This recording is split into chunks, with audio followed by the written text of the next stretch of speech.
Our God is a good God. நம்முடைய தெய்வம் ஒரு நல்ல தெய்வம். It's the devil who tells always the lies. பிசாசு தான் எப்பொழுதும் பொய் சொல்கிறவனாய் இருக்கிறான். Jesus said the devil is a liar and the father of all lies. ஆண்டவர் இவ்வாறு சொன்னார், பிசாசானவன் பொய்யனும் பொய்க்கு பிதாவுமாய் இருக்கிறான் என்று. No, we all know we are at the final seconds of the end of the age. இந்த யுகத்தின் கடைசி நாட்களிலே நாம் வாழ்ந்து கொண்டு இருக்கிறோம். And the devil knows that. பிசாசுக்கும் அது தெரியும். And that's why Peter warned us that the devil, is prowling around like a roaring lion whom he can devour. ஆகவேதான் பிசாசானவன் எவனை விழுங்கலாம் என்று கட்சிக்கிற சிங்கம் போல அவன் வகை தேடி சுற்றித் திரிகிறான் என்று பேதுரு அப்போஸ்தலன் எழுதுகிறார். The devil knew that he has but a short time. பிசாசுக்கு தன்னுடைய காலம் மிகவும் குறுகினதா இருக்கிறது என்பதை அவன் அறிந்திருக்கிறான். So in these final moments he is attacking the minds of the believers. ஆகவே கடைசி நாட்களிலே விசுவாசிகளுடைய சிந்தனையை அவன் தாக்குகிறான். He is attacking the minds of the people with all his lies. அவன் தன்னுடைய எல்லா பொய்களின் மூலமாக அவன் விசுவாசிகளுடைய மன சிந்தனையை அவன் தாக்குகிறான். And if you don't know God personally, you will be easily deceived. நீங்கள் ஆண்டவராகிய இயேசுவை உங்களுடைய தனிப்பட்ட விதமாய் நீங்கள் அறியாவிட்டால் நீங்கள் வஞ்சிக்கப்படுவீர்கள். The Lord showed his heart cry in the book of Hosea. ஓசியாவிலே ஆண்டவருடைய இருதயத்தின் கூக்குரலை நீங்கள் கேட்கலாம். In Hosea chapter 4 verse 6. ஓசியாவின் புத்தகம் 4வது அதிகாரம் 6வது வசனம். The Lord said, my people are destroyed for the lack of knowledge. என் ஜனங்கள் அறிவில்லாமையினால் சங்காரமாகிறார்கள். Young brothers, young sisters, we all need this knowledge of God. அருமையான வாலிப சகோதரர்களே, வாலிப சகோதரிகளே, உங்களுக்கு இந்த தேவனை பற்றிய அறிவு தேவை. The lack of it will destroy you. அவரை பற்றிய அறிவு இல்லாமல் இருக்கும் என்றால் அது உங்களை அழித்துவிடும். Who are destroyed? யாரெல்லாம் அழிக்கப்படுகிறார்கள்? Verse 6 it says, my people, the Lord says, my people are destroyed. என்னுடைய ஜனங்கள் அவர்கள் அழிக்கப்படுகிறார்கள், சங்காரமாகிறார்கள். My people who are saved, who accepted Christ, they are destroyed. என்னை ஏற்றுக்கொண்டு இல்லையென்றால் தேவனை ஏற்றுக்கொண்ட என் ஜனங்கள் சங்காரமாகிறார்கள். My people who are struggling in their sins, they will be destroyed if they don't know God. பாவத்திலே உழண்டு கொண்டு சிரமப்படுகிற என்னை ஏற்றுக்கொண்ட என் ஜனங்கள் என்னுடைய பற்றிய சரியாய் அறிவு இல்லாததினாலே சங்காரமாகிறார்கள். If you have a desire to live for God, you will be the number one target of the devil. நீங்கள் உண்மையாய் இருதயத்தில் வாஞ்சித்து ஆண்டவரை பின்பற்ற வேண்டும் என்று நீங்கள் செயல்படுகிறவர்களாக அதை வாஞ்சிக்கிறவர்களாக இருந்தால் பிசாசினுடைய முதல் தாக்குதலின் குறிக்கோள் நீங்களாகத்தான் இருக்கும். Unless you know God personally, you will be destroyed. நீங்கள் தனிப்பட்ட விதத்திலே ஆண்டவரை அறியாமல் இருந்தால் நீங்கள் சங்காரமாவீர்கள். What the Lord said in the days of Hosea is true even today. ஓசியாவின் நாட்களிலே தேவன் சொன்னது இந்த நாட்களிலும் அது பொருந்தும். The devil has unleashed his lies in these last days. இந்த கடைசி நாட்களிலே பிசாசு தன்னுடைய பொய் மூட்டைகளை அவிழ்த்து விட்டு இருக்கிறான். We read about Jesus in Isaiah chapter 11. ஏசாயா 11வது அதிகாரத்தில் இயேசுவை பற்றி நாம் பார்க்கிறோம். ஏசாயா 11வது அதிகாரம் chapter 11 11வது அதிகாரம் verse 2. 2வது வசனம். It says how he was filled with the spirit of the Lord. பரிசுத்த ஆவியானவரால் எவ்விதமாக அவர் நிரப்பப்பட்டார் என்று இங்கே நாம் வாசிக்கிறோம். It says in verse 2, the spirit of the Lord will rest on him, the spirit of wisdom, the spirit of understanding, the spirit of counsel and strength, the spirit of knowledge and the fear of God. ஞானத்தையும் உணர்வையும் அருளும் ஆவியும், ஆலோசனையையும் பலனையும் அருளும் ஆவியும், அறிவையும் கர்த்தருக்கு பயப்படுகிற பயத்தை அருளும் ஆவியுமாக கர்த்தருடைய ஆவியானவர் அவர் மேல் தங்கி இருப்பார் என்று எழுதப்பட்டிருக்கிறது. Brothers and sisters, Jesus was God. அருமையான சகோதர சகோதரிகளே, இயேசு தெய்வம். But when he came to earth like you and me, he needed the knowledge of God. He needed to be filled with the spirit of knowledge of the Lord. அவர் தெய்வமாக இருந்தாலும் உங்களையும் என்னையும் போன்று அவர் இந்த பூமியிலே மனு வர்க்கமாய் அவர் பிறந்த பொழுது தேவனை பற்றிய அறிவு அவருக்கு வேண்டி இருந்தது. If the Son of God needs that, how much more you and I need in these last days? தேவனுடைய குமாரனுக்கே அது தேவை என்றால் உங்களுக்கும் எனக்கும் எவ்வளவு அதிகமாக இது தேவை இந்த நாட்களிலே. Because the lack of that knowledge will destroy us. அவரை பற்றிய அறிவு குறையா இருக்கும் பொழுது அது நம்மை அழித்துவிடும். So that is why the Lord warned his people through Hosea.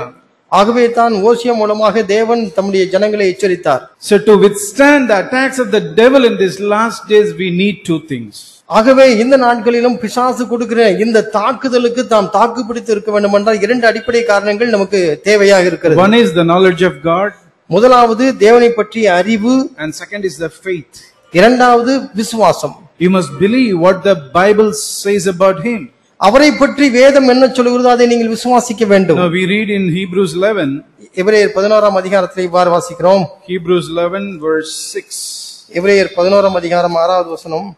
Hebrews 11 verse 6, it says, without faith it is impossible to please God, for he who comes to God must believe. விசுவாசம் இல்லாமல் தேவனுக்கு பிரியமாய் இருப்பது கூடாத காரியம்.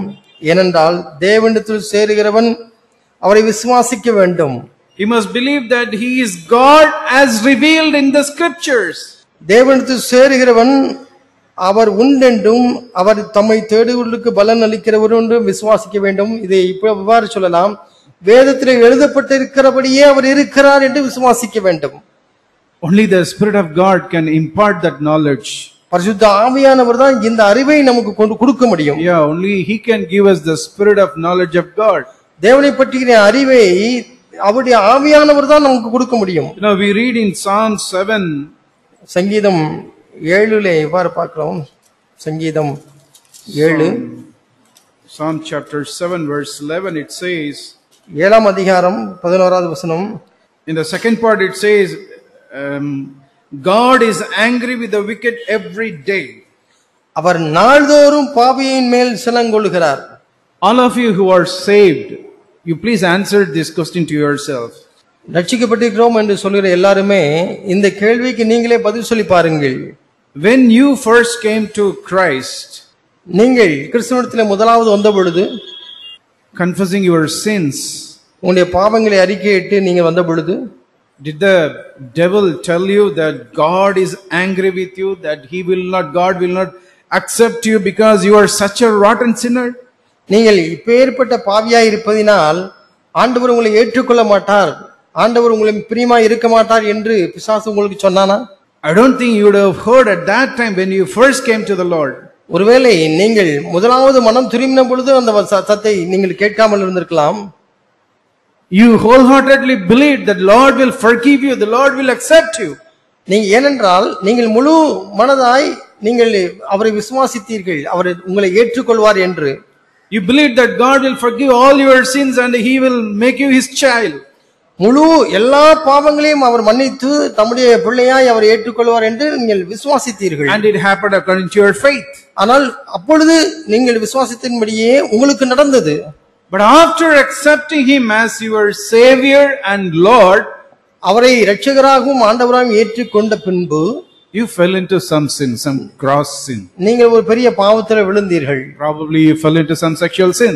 இல்லையென்றா ஒரு பாலியல் பாவத்தில் கூட நீங்கள் விழுந்திருப்பீர்கள். Or you lost your temper, or you spoke to your parents very rudely. இல்லையென்றால் நீங்கள் உங்களுடைய கட்டுப்பாட்டை இழந்து கோபமாய் உங்களுடைய பெற்றோரிடத்திலும் மற்றவரிடத்திலும் நீங்கள் பேசி இருக்கலாம். Or you spoke rudely with your teacher in your school or college. இல்லையென்றால் உங்களுடைய பள்ளியிலோ இல்லையென்றால் காலேஜிலேயோ உங்களுடைய ஆசிரியருக்கு விரோதமாக நீங்கள் கடூரமாய் பேசி இருக்கலாம். Or you would have left the first love for the Lord. இல்லையென்றால் ஆண்டவரிடத்தில் இருந்த முதலாவது வைத்திருக்கின்ற அந்த அன்பை இழந்திருக்கலாம். You went behind the worldly pleasures after some sin.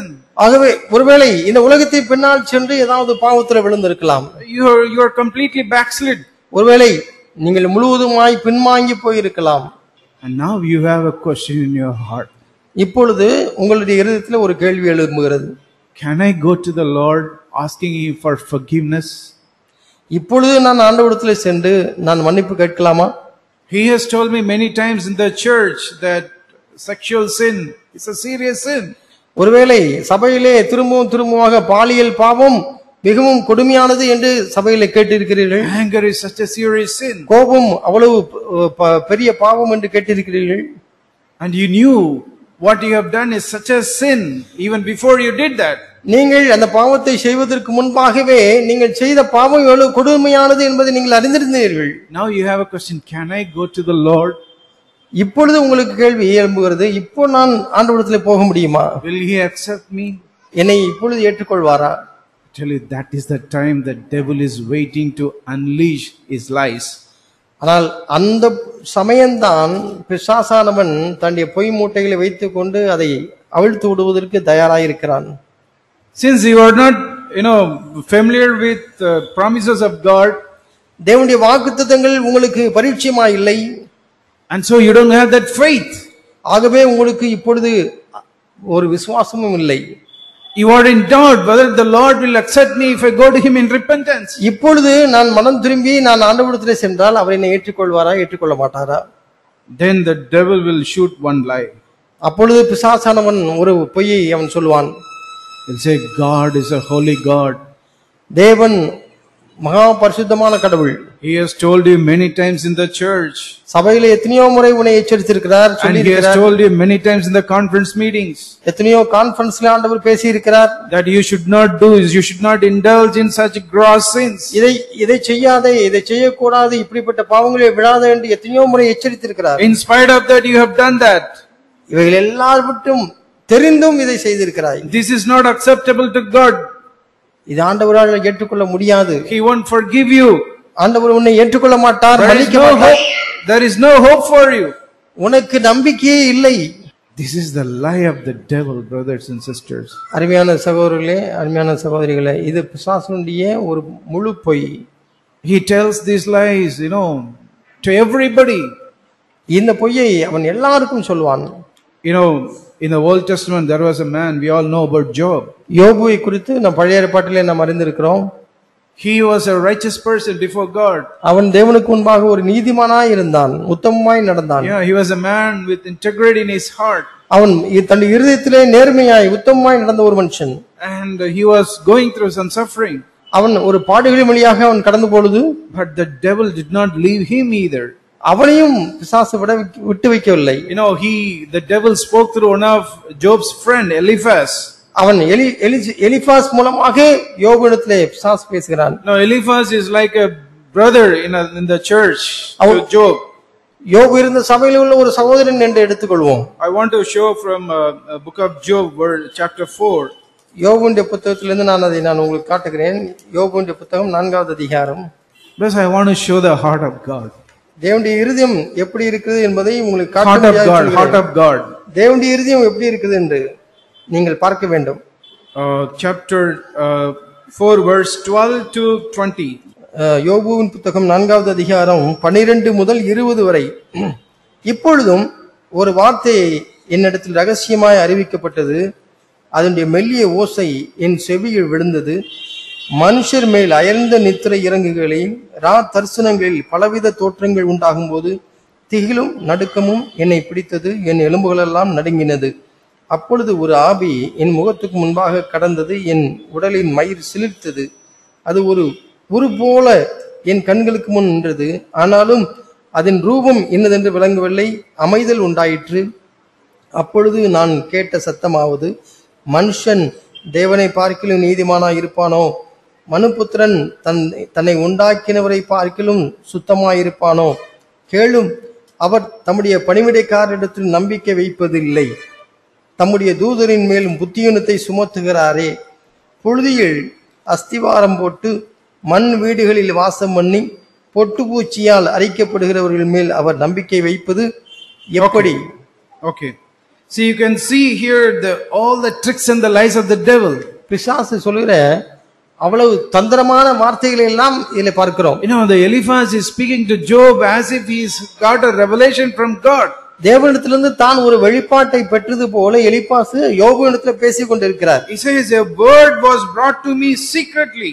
ரகசியமாய் இந்த வார்த்தை எனக்கு வந்தது. My ear received a whisper. In verse 12 we read that. அந்த சத்தத்தை நான் கேட்டேன். I got this vision at late night when I was alone with God. நான் தேவனோடு தனித்திருந்த பொழுது எனக்கு இந்த தரிசனம் கிடைத்தது. You know, a spirit passed by me. ஒரு ஆவி என்னை கடந்து சென்றது. I was trembling. நான் நடுங்கினேன். My hairs bristled up. என்னுடைய முடியெல்லாம் சிலிர்த்தது. And that spirit stood in front of me. அந்த ஆவி எனக்கு முன்பாக நின்றது. I heard a gentle voice. ஒரு அமைதியான ஒரு சத்தம் கேட்டது. மெல்லிய சத்தம் கேட்டது. And what did that gentle voice say? அந்த மெல்லிய சத்தம் என்ன சொன்னது? Can mankind be just before God? Can a man be pure before his master? Verse 17. மனுஷன் தேவனை பார்க்கிலும் நீதிமானாய் இருப்பானோ? மனுபுத்திரன் தன்னை உண்டாக்கினவரை பார்க்கிலும் சுத்தமாய் இருப்பானோ? You know, the devil was saying, you see, God is so holy. பிசாசு சொல்லு விதமா சொல்றான், தேவன் மகா பரிசுத்தமானவர். You are no good. நீ நீதிமானா இல்லை. You are so impure. நீ அவ்வளவு அசுத்தமாய் இருக்கிறாய். And you cannot go to that holy God. நீ அந்த பரிசுத்தமான தேவனிடத்துல போக முடியாது. Now in verse 18 he puts no trust even in his servants. அவர் தன்னுடைய பணிவிடைக்காரர் தன்னுடைய ஊழியக்காரரிடத்தில் கூட அவர்கள் கூட அவர் நம்புவது இல்லை. He charges error against his angels. தம்முடைய தூதரின் கூட புத்தியீனத்தை சுமத்துகிறார்.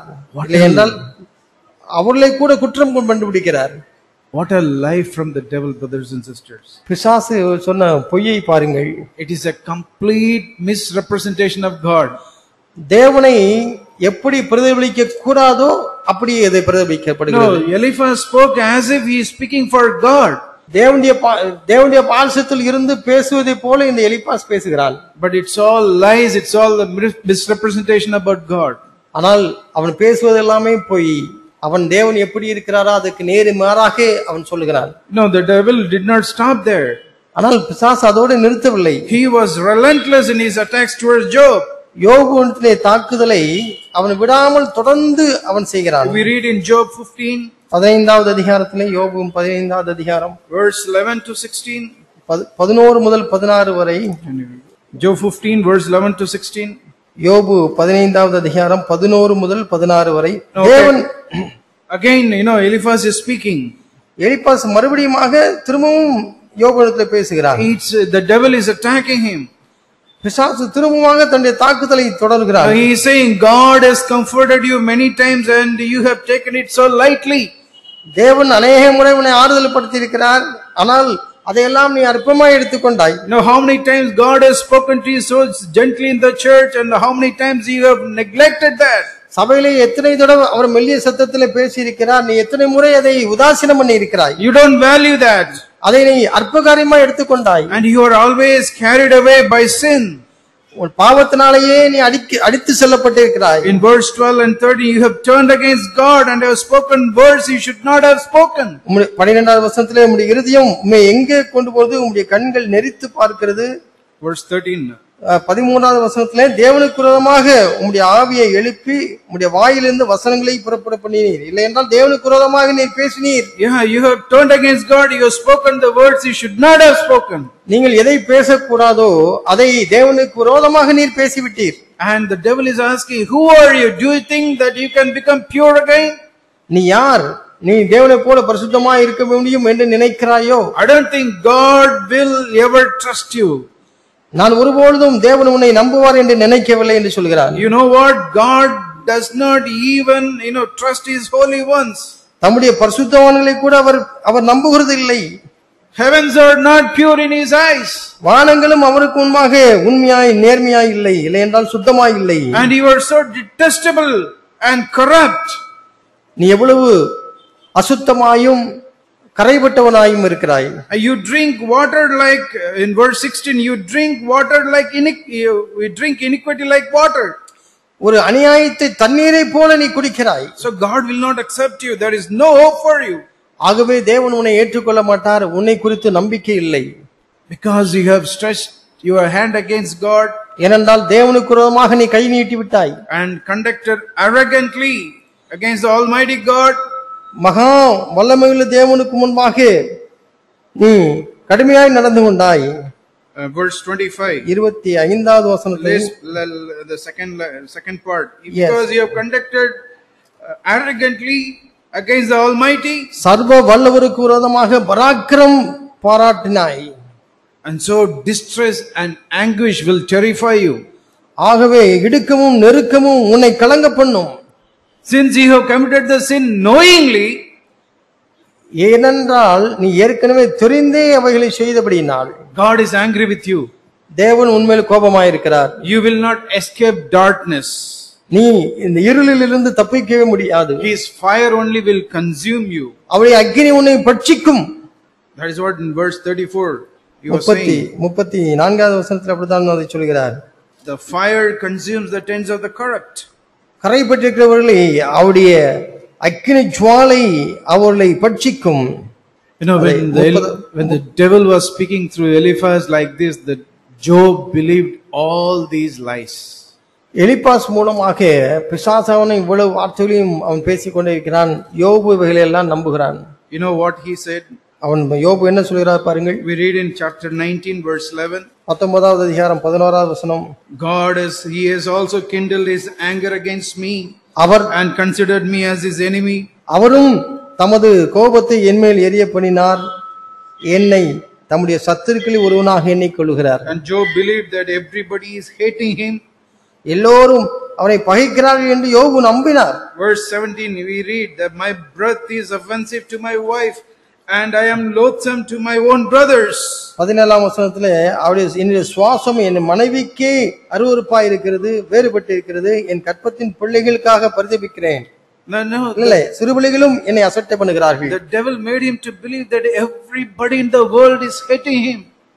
பிசாசு இவ்வாறு சொல்கிறான், இந்த உலகத்தில் இருக்கிற அத்தனை பேரும் உன்னை நினைக்கிறார்கள், பகைக்கிறார்கள். And exactly that is what the devil also made you to believe. இதைத்தான் பிசாசு செய்ய வேண்டும் என்று நம்ப வேண்டும் என்று விரும்பினான். Made you also to believe, some of you. ஒருவேளை உங்களையும் சிலரை இப்படியாக நம்ப வைத்திருக்கலாம். You may feel that God is against you. ஒருவேளை தேவன் எனக்கு விரோதமாய் இருக்கிறார் என்று கூட நீங்க நம்பலாம். Your parents are against you. உன்னுடைய பெற்றோர் உனக்கு விரோதமாய் இருக்கிறார்கள். The brothers and sisters in the church are against you. சபையில் இருக்கிற சகோதர சகோதரிகளும் என்னை பகைக்கிறார்கள். You want to get out of all these thoughts from you, but you are not able to do that. இந்த இப்படிப்பட்ட சிந்தனைகளில் இருந்தெல்லாம் விடுபட வேண்டும் என்று நினைக்கிறீர்கள், ஆனால் உங்களால் முடியவில்லை. You are not able to stand in faith. நீங்கள் விசுவாசத்தோடு இதற்கு எதிர்த்து நிற்க முடியவில்லை. Because you could not withstand the attacks of the devil. ஏனென்றால் பிசாசு தொடுக்கிற இந்த ஏவுகணைகளுக்கு உங்களால் தாக்கு பிடிக்க முடியவில்லை. You know, Job believed all the lies of the devil. பிசாசு சொன்ன இவை எல்லாவற்றையும் யோபுவும் நம்பினான். No, we read in chapter 23. 23வது அதிகாரத்திலே நாம் இவ்வாறு வாசிக்கிறோம். Verse 16. யோபு 23:16. He believed the lies of the devil about God. தேவனை பற்றி பிசாசு சொன்னதை அவன் நம்பினான். He said, it is God who has made my heart faint, and the Almighty who has dismayed me. தேவன் என் இருதயத்தை இளக்கரிக்க பண்ணினார், சர்வ வல்லவர் என்னை கலங்க பண்ணினார். Many of you might be going through similar situations in your life. ஒருவேளை நீங்களும் உங்களுடைய வாழ்க்கையில இப்படிப்பட்ட ஒரு சூழலை கடந்து செல்லலாம். And you might also be telling the same thing like what Job is telling. யோபு என்ன சொன்னாரோ அதையே நீங்களும் சொல்லிக் கொண்டிருக்கலாம். But then comes another man called Elihu. He comes and encouraged Job. இன்னொரு சகோதரன் வந்து யோபுவை அவனை உற்சாகப்படுத்துறான். You must remember one thing, brothers and sisters. நீங்கள் ஒன்றை நம்ப வேண்டும். This is happening in the time of Old Testament period. இது வந்து பழைய ஏற்பாட்டிலே, பழைய உடன்படிக்கையின் காலத்திலே நடந்த ஒரு சம்பவம். Even before the Old Testament, Old Covenant came, before the time of Jesus Christ, it happened. ஆண்டவராகிய இயேசு இந்த பூமிக்கு வருவதற்கு முன்பாக, நியாயப்பிரமாணம் வருவதற்கு முன்பாக நடந்தவைகள். Elihu, he didn't know God, he didn't know Jesus Christ. ஆனால் எலிஹூக்கு வந்து இயேசுவும் தெரியாது, தேவனையும் தெரியாது. He didn't know Jesus Christ. எலிஹூக்கு இயேசுவை தெரியாது. But you hear what Elihu said in Job chapter 33. 33ஆம் அதிகாரத்திலே எலிஹூ சொல்கிறதை பாருங்கள். Verse 23 and 24. 23-24 வசனங்கள். Elihu says to Job, if there is an angel as a mediator for him, 1 out of 1,000 to remind a man what is right for him, then let him be gracious to him and say, deliver him from going down to the pit, I have found a ransom. என் ஆத்துமா அவன் ஆத்துமா பாதாளத்துக்கும் அவன் பிராணன் சாவுக்கும் சமீபித்திருக்கிறது. 1000 ஒருவராகிய சாமாசி பண்ணுகிற மீடியேட்டராக இருக்கிற மத்தியஸ்தம் பண்ணுகிற தூதனானவர் மனுஷனுக்கு தம்முடைய நிதானத்தை அறிவிக்கும்படிக்கு அவனுக்கு அனுசாரியாய் இருந்தாராகில். Elihu is saying to Job, if there is an angel as a mediator for you, Job, he will be so gracious to you and he will intercede for you to God, to the Father, that you be delivered. யோபுவை பார்த்து Elihu இவ்வாறு சொல்கிறார், யோபுவே, உமக்கும் தேவனுக்கும் இடையில ஒரு மத்தியஸ்தராகிய ஒருவர் இருந்து உடைய காரியங்களை அவருக்கு எடுத்து சொன்னால் அவர் உன்னை இப்படிப்பட்ட இதிலிருந்து விடுதலையாக்குவார் என்று சொல்கிறார். He will intercede for you and he will pray to the Father, deliver Job from going to the pit, I have found a ransom. அவர் உனக்காக பரிந்து பேசி, பிதாவிடத்தில் பரிந்து பேசி உனக்காக உன்னை மத்தியஸ்தம் பண்ணி உன்னை விடுவிப்பார் என்று சொல்கிறார். I have found a ransom, verse 24, the last part. மீட்கும் பொருளை நான் கண்டுபிடித்தேன் என்று சொல்லுவார் என்று சொல்கிறார். See, these are all happening in the Old Testament. This is exactly a picture of what is happening today. இவைகள் எல்லாம் பழைய உடன்படிக்கைக்கு முன்னாக அது நடக்கிறது. ஆனால் புதிய உடன்படிக்கையிலே தேவன் நமக்கு வைத்திருக்கிறவர்களுக்கு அப்படியே மாதிரியாக இவைகள் இருக்கிறது. Elihu is speaking about Jesus Christ. Elihu யாரை குறித்து பேசுகிறார்? இயேசுவை குறித்து பேசுகிறார். Yes, brothers and sisters, you have a mediator. We all have a mediator. ஆம் சகோதரர்களே, உங்களுக்கும் எனக்கும் ஒரு மத்தியஸ்தர் உண்டு. We have a mediator in heaven. பரலோகத்திலே நமக்காக பரிந்து பேசுகிற ஒரு மத்தியஸ்தர் ஒருத்தர் உண்டு. He is interceding for you in heaven. அவர் பரலோகத்திலே உங்களுக்காக அவர் பரிந்து பேசிக்கொண்டே இருக்கிறார். When you have fallen into sin, when you have a doubt in your heart whether I can go back to God, somebody is interceding for you. உங்களுடைய இருதயத்திலே ஒரு சந்தேகம் வரும் பொழுது, நான் திரும்பமாக ஆண்டவரிடத்திலே போக முடியுமா என்கிற சந்தேகம் எழும்பும் பொழுது ஒன்றை நினைத்துக் கொள்ளுங்கள், உங்களுக்காக தேவனிடத்திலே பரிந்து பேசுகிற ஒருவர் உண்டு. He is in heaven. He is interceding to the Father. Father, I have found a ransom for him. பிதாவிடத்திலே இயேசு இவ்வாறு சொல்கிறார், அவனுக்காக ஒரு மீட்கும் பொருளை நான் வைத்திருக்கிறேன், கண்டுபிடித்திருக்கிறேன். I have given my life. I have shed my blood for him. அவனை மீட்கும்படியாக என் இரத்தத்தை சிந்திருக்கிறேன். I have shed my blood for her. அவளுக்காக நான் என் இரத்தத்தை சிந்திருக்கிறேன். Please deliver her, Father, from the pit of sin. அந்த பாதாளத்தின் பாவத்தின் படுகொலிலிருந்து அவனை மீட்டுக் கொள்ளுங்கள் என்று சொல்லி, I have paid the price for him. I have paid the price for her. அவளுக்காக அவனை மீட்பதற்காக நான் ஒரு கிரயத்தை நான் செலுத்தி இருக்கிறேன் என்று சொல்வார். He is praying that you should be restored, brothers and sisters. என் அருமையான சகோதரர்களே, நீங்கள் மீட்கப்படும்படியாக அவர் நமக்காக பரிந்து பேசுகிறார். When you pray believing and repenting that you have a mediator for you, and when you believe that he has paid the ransom for you, God will accept you and God will restore you, brothers and sisters. நீங்கள் மனம் திரும்பி நீங்கள் உங்களுக்காக பரிந்து பேசுகிற ஒரு இயேசு உண்டென்றும் அவர் ஏற்கனவே உங்களுக்காக விலைக்கிரயம் செலுத்தி விட்டார் என்று நீங்கள் விசுவாசித்து அவரிடத்தில் போகும் பொழுது ஆண்டவர் உங்களை ஏற்றுக்கொள்கிறார், உங்களை விடுவிக்கிறார். That is what we read in verse 26. அதைத்தான் 26வது வசனத்திலே நாம் வாசிக்கிறோம். When the mediator has interceded for you, you will pray to the Lord like this, and you will pray to the Lord, pray to God, and he will accept you. மத்தியஸ்தராகிய அவர் நமக்காக பரிந்து பேசும் பொழுது நாம் எப்படி ஜெபிப்போமா? அவன் தேவனை நோக்கி விண்ணப்பம் பண்ணும்போது அவன் அவருடைய சமூகத்தை கம்பீரத்தோடு பார்க்கும்படிக்கு அவன் மேல் பிரியமாகி அந்த மனுஷனுக்கு அவருடைய நீதியின் பலனை கொடுப்பார். Because of what the mediator has done for you and me. உங்களுக்காகவும் எனக்காகவும் மத்தியஸ்தம் பண்ணின அவர் ஏற்கனவே செய்து முடித்தபடியினாலே Father will accept you. பிதா உங்களை ஏற்றுக்கொள்வார். If you come to him in repentance. நீங்கள் மனம் திரும்புதலோடு அவரிடத்துல வரும் பொழுது, and then what will happen in your life? உங்களுடைய வாழ்க்கையில அப்பொழுது என்ன நடக்கும்? You will sing a song. உங்களுக்கு ஒரு பாடல் பிறக்கும். There is a verse from 27 to 29. 27 முதல் 25 வரை இருக்கிற வசனங்களை பாருங்கள். 27 to 29. 27 முதல் 29 வரை. I want to read from the Message Bible. நான் மெசேஜ் பைபிளில் இருந்து நான் வாசிக்க விரும்புகிறேன். When you come to him in repentance and believing, and when God had restored you, this is what you will sing. நீங்கள் மனம் திரும்பி ஆண்டவருடைய சமூகத்தில் வந்து ஆண்டவர் உங்களை மீட்டுக் கொண்ட பொழுது உங்களுடைய பாடல் விதமாகத்தான் இருக்கும். You will sing God praises to everyone you meet. என்ன நடக்கும் என்றால், நீங்கள் பார்க்கிற எல்லாரிடத்திலும் ஆண்டவருடைய வார்த்தைகளை பற்றி நீங்கள் புகழ்ந்து பாடுவீர்கள். You will be testifying, I messed up my life.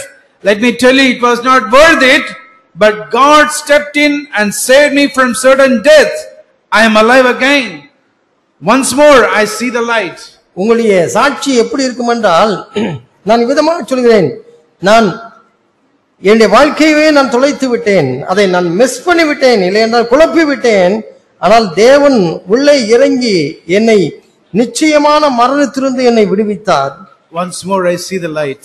நான் மறுபடியும் பிறந்திருக்கிறேன், மறுபடியும் நான் வெளிச்சத்தை கண்டிருக்கிறேன் என்றுதான் உங்களுடைய சாட்சி இருக்கும். And you will say, this is the way God works over and over again. நீங்கள் எப்போதுமாக சொல்கிறீர்கள் என்றால், தேவன் என்னை நடத்துகிற வழி என்ன, தேவனுடைய வழி மேலும் மேலும் இப்படித்தான் இருக்கும். What a wonderful God we have, brothers and sisters. ஆகவே இந்த அருமையான சகோதர சகோதரிகளே, எப்படி அருமையான ஒரு தேவனை நாம் பெற்றிருக்கிறோம். You can testify about such a God. நீங்கள் அப்படிப்பட்ட ஒரு தெய்வத்தை குறித்து சாட்சி சொல்ல முடியும். And you will tell others, God works with men over and over again. நீங்கள் மற்றவர்களை பார்த்து இப்படி சொல்வீர்கள், நம்மிடத்தில் தேவன் இவ்விதமாய் அவர் பிரியமாய் இருக்கிறார், திரும்பவும் நம்மை நடத்துகிறார் என்று சொல்ல முடியும். The Lord, the one who paid the ransom for you, he says in John chapter 6 verse 37.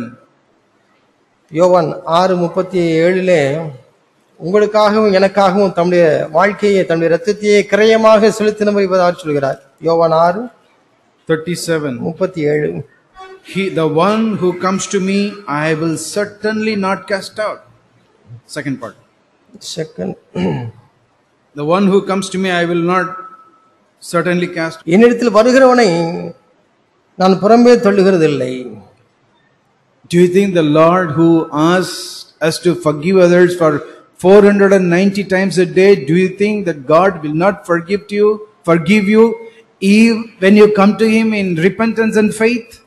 70 முறை உன்னிடத்தில் வருகிறவர்களுக்கு மன்னிக்க வேண்டும் என்று சொன்ன தேவன், அப்படிப்பட்ட தேவன் இடத்துல நாம் எத்தனாவது முறை போனாலும் அவர் இப்பொழுது மன்னிக்க மாட்டேன் என்று சொல்வாரா? When you go to him in repentance and faith, நீங்கள் மனம் திரும்புதலோடும் விசுவாசத்தோடும் போகும் பொழுது அவர் அப்படி செய்வாரா?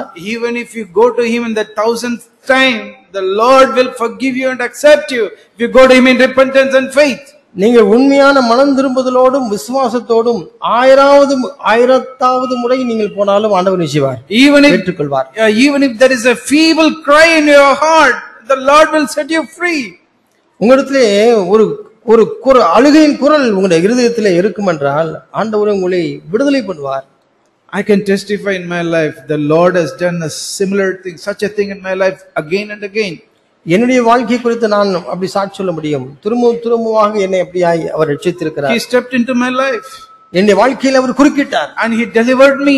என்னை மீட்டார். He did not cast me out. என்னை ஒருபோதும் புறமே தள்ளவில்லை. Whenever I went to him in repentance and faith, he did not cast me out. மனம் திரும்புதலோடும் விசுவாசத்தோடும் எப்பொழுதெல்லாம் நம்மிடத்தில் சென்றனோ அப்பொழுதெல்லாம் என்னை அவர் நிராகரிக்கவில்லை. It is true that God is angry with the wicked every day.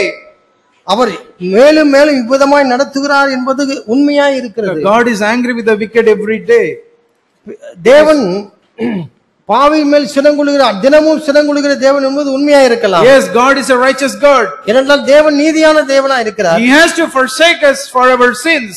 நம்முடைய பாவங்கள் நிமித்தம் நம்மை அவர் புறக்கணிக்கத்தான் வேண்டும். But God's heart, he loves us so much. He is not, giving us to the hands of the devil. ஆனால் தேவனுடைய இருதயம் எவ்வாறு இருக்கிறது தெரியுமா? நம்மை பிசாசனிடத்திலே கொடுப்பதற்கு அவருக்கு விருப்பமே இல்லை. His heart, he only wants us to come back to him in faith and repentance. அவர் எப்பொழுதுமே தம்மிடத்திலே அவர் திரும்பமாக மனம் திரும்புதலோடும் விசுவாசத்தோடும் வர வேண்டும் என்று தான் எதிர்பார்க்கிறார். I want to show one last thing about God in Psalm 36. நான் கடைசியாக ஆண்டவர் எப்படிப்பட்டவர் என்பதை நான் உங்களுக்கு காட்ட விரும்புகிறேன். சங்கீதம் 36. Psalm 36. சங்கீதம் 36 verse 5 to 6. 5 to 7. 5 முதல் 7 வசனங்கள். கர்த்தாவே, உமது கிருபை வானங்களில் விளங்குகிறது, உமது சத்தியம் மேக மண்டலங்கள் பரிந்தம் எட்டுகிறது. உமது நீதி மகத்தான பர்வதங்கள் போலவும் உமது நியாயங்கள் மகா ஆழமாகவும் இருக்கிறது. கர்த்தாவே, மனுஷரையும் மிருகங்களையும் காப்பாற்றுகிறீர். தேவனே, உம்முடைய கிருபை எவ்வளவு அருமையானது, அதனால் மணிபுத்திரர் உமது சட்டைகளின் நிலையிலே வந்தடைகிறார்கள். See, when I was young, I fell into, even after the conversion, even after being in the church, I fell into many sins. நான் என்னுடைய வாலிப பிராயத்திலே நான் மனம் திரும்பி நான் வந்த பின்பு, சபையிலே வந்த பின்பும் கூட திரும்பவுமாய் நான் பாவத்தில் விழுந்திருக்கிறேன். I did not know the truth about God. நான் ஆண்டவரை பற்றி முழு உண்மையை நான் அறியாதபடினாலே I saw God only as a policeman. தேவனை நான் ஒரு காவல், என்னை போலீஸ்காரர் போல என்று நினைத்தேன். Who is ready to punish when caught. நான் அவரால் பிடிக்கப்படும் பொழுது அவர் என்னை தண்டிப்பார் என்றுதான் கடவுளை பற்றி நினைத்தேன். And because I did not know God, the devil was destroying my life. தேவனை பற்றி அறிவு எனக்கு இல்லாதனாலே என்னுடைய வாழ்க்கையை அவன் சீரழித்துக் கொண்டிருந்தான், நாசம் பண்ணி கொண்டிருந்தான். But when I came to know the heart of God, ஆனால் தேவனுடைய இருதயத்தை பற்றி நான் அறிந்த பொழுது that changed my heart. என்னுடைய இருதயம் மாறிவிட்டது. I realized how I foolishly believed all the lies of the devil. அப்பொழுதுதான் பிசாசு சொன்ன எல்லா பொய்களையும் நான் எவ்வளவு முட்டாள்தனமாய் நம்பிவிட்டேன் என்று நினைத்தேன். I thank God for the godly men in our church who showed that the true grace of God. சபையில் இருக்கிற உண்மையான தேவனுடைய பிள்ளைகளுக்காக நான் தேவனுக்கு நன்றி சொல்கிறேன். தேவன் எப்படிப்பட்டவர் என்பதை எங்களுக்கு அவர்கள் காட்டினார்கள். As a godly servant, they showed us the true nature of God. தேவனுடைய உண்மையான சுபாவத்தை எனக்கு காட்டினார்கள். And that portrayal of God changed me. தேவனை பற்றிய அந்த உண்மை என்னை மாற்றியது. We read in verse 5, Psalm 36 verse 5. Your loving kindness, O Lord, extends to the heavens. கர்த்தாவே, உமது கிருபை வானங்களில் விளங்குகிறது. No, God, it says, David is saying, God has extended his loving kindness to the heights of heaven. கர்த்தாவே, உமது கிருபை வானங்களில் விளங்குகிறது, உம்முடைய சத்தியம் மேக பண்டலங்கள் பரியந்தம் எட்டுகிறது. In English it says very nicely in English, your loving kindness, O God, it extends to the heavens. தமிழ்ல இங்கிலீஷ்ல அவ்வளவு அழகா இருக்கிறது. உம்முடைய சத்தியம் மேக மண்டலங்கள் பரியந்தம் எட்டுகிறது என்பதில் so that everyone can see God's loving kindness. அவருடைய இரக்கமான அன்பை எல்லாரும் மேகங்கள் பரியும் பார்க்கும்படியாக அது எட்டுகிறது. God has put his loving kindness to the heights of the heavens so that everybody can see his loving kindness and be attracted by that and come to him through that. அவருடைய இரக்கமுள்ள அவருடைய அன்பு மேகங்கள் மேல் வைத்து எல்லாரும் பார்த்து அவருடைய உண்மையான சுபாவத்தை அறிந்து வர வேண்டும் என்று அப்படியாய் ஆண்டவர் செய்திருக்கிறார். And the next line it says, your faithfulness reaches to the skies. உம்முடைய உண்மை சத்தியம் மேக மண்டலங்கள் பரியந்தம் எட்டுகிறது. That means anybody who has committed a sin can come to him in repentance and come under the shadow of God, and God will accept. He is faithful to forgive, to cleanse all our sins. அதே பொருள் என்னவென்றால், தவறி போன எல்லோரும் அந்த மேகத்துக்கு கீழாக வந்து அடைக்கலத்தையும் விடுதலையும் பெற்றுக்கொள்ள வேண்டும் என்பதுதான். He has kept his faithfulness to the sky so that everybody can see that. அவருடைய உத்தமம், அவருடைய நேர்மை அங்கே மேகத்தின் மேல் வைத்திருக்கிறார், எல்லாரும் பார்க்கும்படியாக. And in verse 6, your righteousness is like the mountains of God. உம்முடைய நீதி மகத்தான பர்வதங்கள் போல இருக்கிறது. Do you see the difference in heights between the loving kindness of God, the faithfulness of God, and the righteousness of God, and finally the judgment of God? You see the heights? இங்கே 5வது 6வது வசனத்தை நீங்கள் ஒப்பிட்டு பார்க்க வேண்டும். அவருடைய இரக்கம் மேகமண்டலங்கள் மட்டுமாக இருக்கிறது, அவருடைய நியாயங்கள் அவருடைய நீதி பர்வதம் போல இருக்கிறது, ஒரு மலையின் உச்சி போல இருக்கிறது. அவருடைய நியாயங்கள் இல்லையென்றால் நியாய தீர்ப்பு மகா ஆழமாக இருக்கிறது. God has today buried all the judgment underneath the earth. அவருடைய நியாய தீர்ப்புகள் ஆழமாக அவர் புதைத்து வைத்திருக்கிறார். He doesn't want us to come to him by seeing his judgments, but seeing his loving kindness. அவர் தமிழத்திலே ஜனங்கள் எப்படி வர வேண்டும் என்று எதிர்பார்க்கிறார். அவருடைய நியாய தீர்ப்புக்கு பயந்து வர வேண்டும் என்று எதிர்பார்க்கவில்லை.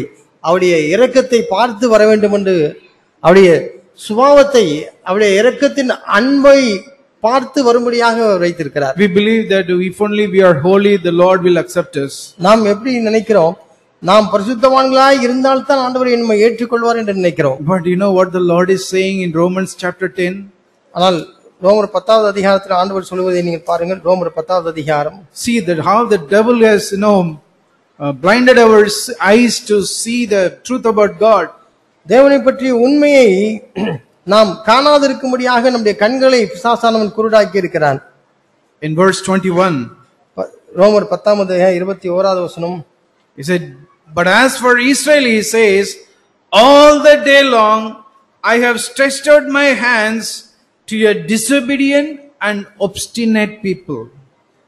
இஸ்ரவேலரை குறித்தோ கீழ்ப்படியாதவர்களும் எதிர்த்து பேசுகிறதுமாயிருக்கிற ஜனங்களிடத்திற்கு நாள் முழுவதும் என் கைகளை நீட்டினேன் என்று சொல்லியிருக்கிறார். He says, I have stretched out my hands to receive you, not a holy bunch of people, but the Lord says, I have stretched out my hands,